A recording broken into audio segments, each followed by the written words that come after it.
semuanya, kali ini kita akan membahas tentang autis.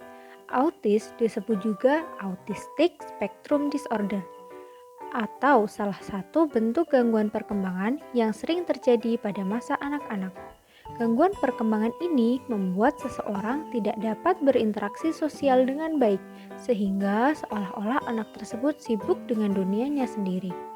Adanya kata spektrum diartikan bahwa gejala gangguan ini bervariasi antara anak yang satu dengan yang lainnya.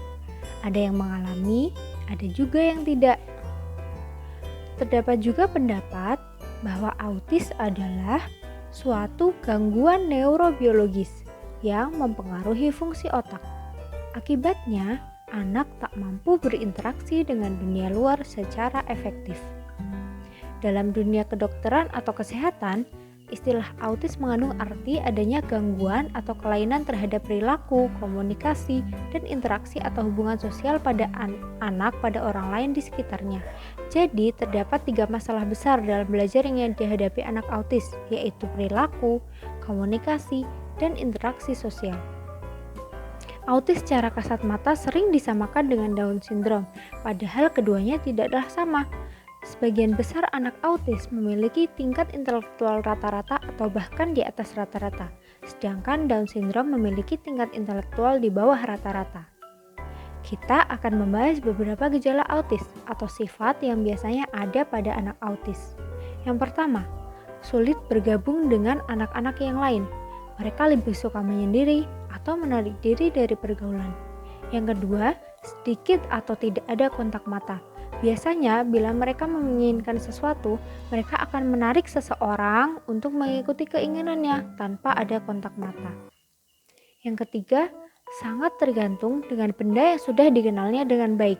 Mereka tidak suka perubahan, akan main dengan mainan yang sama terus-menerus, memakai baju yang sama, lebih memilih untuk melewati jalan yang sama, dan lain sebagainya.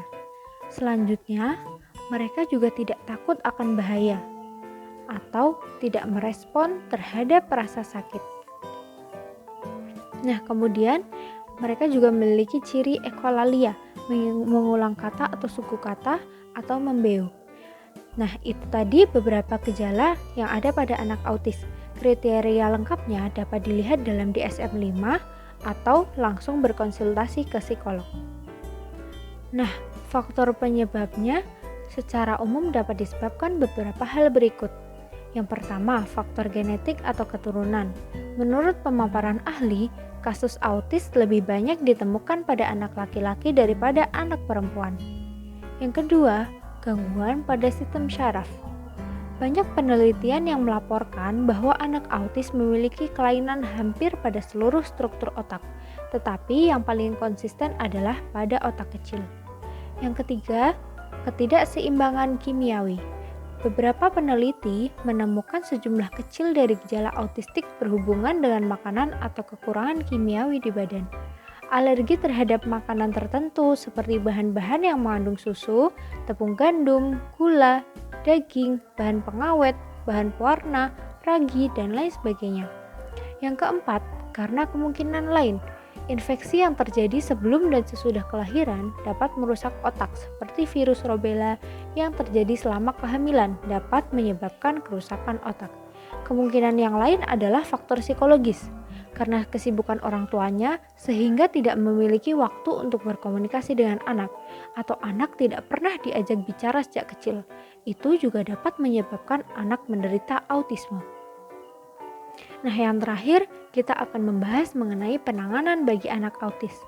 Terdapat 3 hal utama yang dapat dilakukan, yaitu intervensi dini, kemudian terapi, lalu masuk kepada kelompok khusus. Yang pertama, intervensi dini. Autis merupakan gangguan neurobiologis.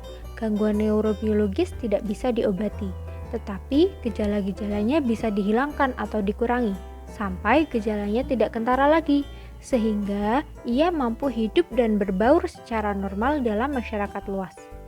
Intervensi ini dapat dilakukan dengan berbagai cara, dengan berbagai perlakuan, agar anak mampu keluar dari dunianya sendiri.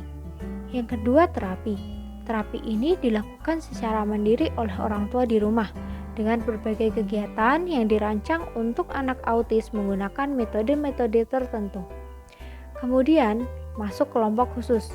Bila setelah dilakukan kedua hal di atas, anak sudah mampu berbaur dengan teman-temannya, maka anak dapat dimasukkan pada kelompok bermain.